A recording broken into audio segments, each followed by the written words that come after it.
The playable characters are probably the single most important aspect of Genshin Impact. The new 5-star released every 3 weeks is what brings a lot of players back to log into the game, as well as how MiHoYo racks up millions of dollars. But one thing that this game can't be praised enough for is how great the 4 stars are. I know Bennett has his own cult, but even the guaranteed free units are solid and can be made even better with some constellations.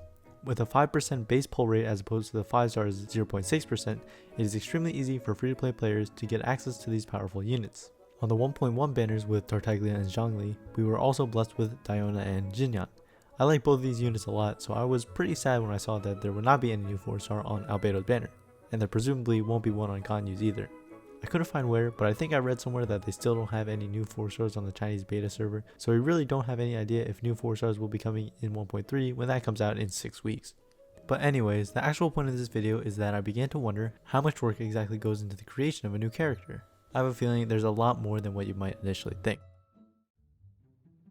The most general thing that characters share is their basic animations. Currently, there are 5 body types that every playable character in the game falls under. A standard male and female, I say standard because this is the size that the main character is, a taller size male and female, and the small girls. Characters with the same body type share animations for walking, running, sprinting, jumping, landing, rolling, climbing, falling, gliding, and getting hit. I also forgot to mention diving and halting after a sprint.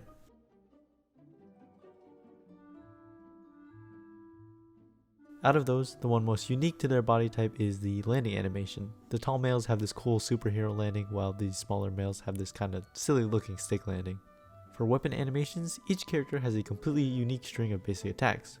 There are a few rare cases, however, where 4 stars from the same region share animations for some of their attacks.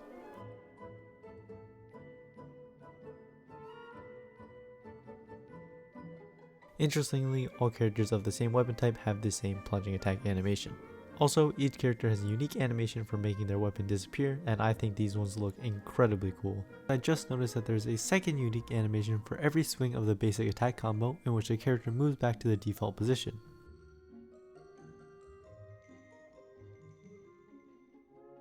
Most are quite simple, but some have a little bit of special detail put in. Of course, every character has a unique animation for their elemental skill and elemental burst. 5-star characters, and Barbara for some reason, have a cinematic shot on their elemental burst. Some of these include a pop-up background. Characters have up to 2 different idle animations. A majority of characters got their second in the 1.1 update, Xinyan got hers in the 1.2 update, and maybe one day Kyle will get his. On the character menu, there are quite a few unique animations you won't see anywhere else in the game. When you open the weapon tab, you'll see a slick animation of your character pulling out their weapon and holding it in a way where you can see it clearly. When you go to talents, there's also another pose which matches up to the character's personality. For both the animations I just mentioned, some characters share them, but many are completely unique. Unfortunately, it doesn't seem like 5-star characters are guaranteed to have unique ones. On the artifact menu, you'll see your character in this praying position. The only time this pose showed up in-game was during the Unreconciled Stars event. And then there's the constellation with its name. You might have also noticed the vision type in the top left corner. Each character has a design with a crazy amount of fine detail. Each character has an official full body portrait, although these do not show up in game anywhere as far as I know. There is a cool art with the characters showing off their power, and you'll see these on the various banners as well as when you pull them. Each character has its design translated to a well-made 3D model. The characters in this game are all extremely different from one another, but one thing that seems to be a recurring theme is flowy hair or clothing. I've seen some people say that they think it's boring and makes the characters look the same, but I think that's pretty ridiculous. I see it as a trademark of Genshin Impact character design at this point. Last thing about visual design which I think has gone criminally overlooked is character eyes. Some anime have characters with varied eye designs, but some have each one look exactly the same. I'm glad Genshin Impact falls under the former.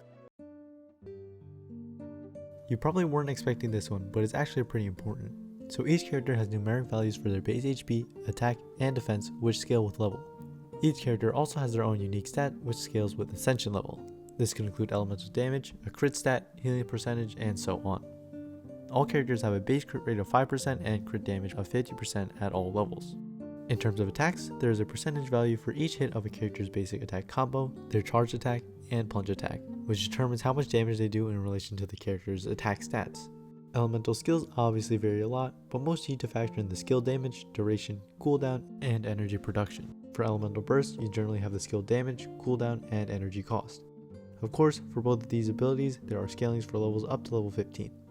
Passive talents unlocked through Ascension often only change certain values or restrictions to character abilities, but some also add minor changes to character mechanics. Such an example would be Xiangling's Guoba dropping a damage boosting pepper on despawn. Constellations pretty much work in the same way. Characters also have that one passive talent that works outside of combat, which can range from super useful to pretty awful. All of these things are very important to the cohesiveness of a character's kit, which is why there's a Chinese beta for players to help MiHoYo make sure they adjust things right. I don't know what happened with Zhongli, but usually they do a good job of making characters feel strong while being pretty balanced. In terms of lore, each character gets a lot of love. On the character screen, you can open up the profile menu, which directly explains their lore. It starts with the character details, which gives a brief general idea of what the character is about.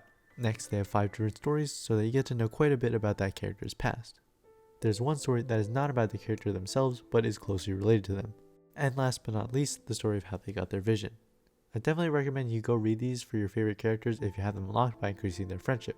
But obviously, friendship takes a long time to increase, so you can just go on the wiki and read it there if you want. However, not everyone wants to read, so thankfully Genshin Impact also has story quests which focus around a single playable character. In these, you get to learn more about their personality and motivations firsthand. Unfortunately, there are only 14 in the game right now, but new story quests will be added for more characters and there will be more acts added to old ones. This is also a great time to tell you that if you don't know, Genshin Impact has a manga. You can read chapters 1 to 13 on the official Genshin Impact website, but for some reason chapters 14 to 16 are not officially translated to English. So if you do decide to read, you'll need to look up the fan translations. I personally recommend it a lot. It's a relatively short read, it's interesting, and it makes Amber look extremely cute. The voice acting in this game is absolutely top notch. I mean, like 90% of the reason why I want Xiao is because I want to hear the voice of Kirito when I play. I personally play the game in Japanese, but I think the English voice actors really do a great job of portraying these characters well. Each character has multiple voice lines that you can hear while playing them, but they also have a ton of voice lines that you won't really hear in game. These ones are about various random things, but they are definitely interesting to listen to.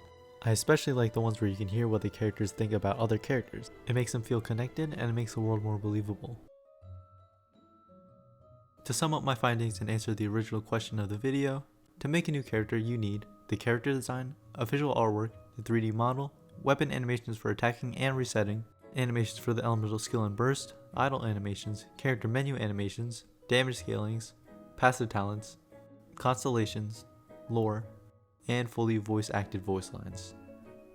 I hope you see that there is a lot of work to be done to create even a single character, so getting 2 of them every 3 weeks is kinda crazy. After researching for this video, I have a bigger appreciation for all the work MiHoYo puts into making desirable characters. I'm confident that they will continue to release more amazing characters that are 100% worth waiting for. Well, that's all for the video. Thank you so much for watching.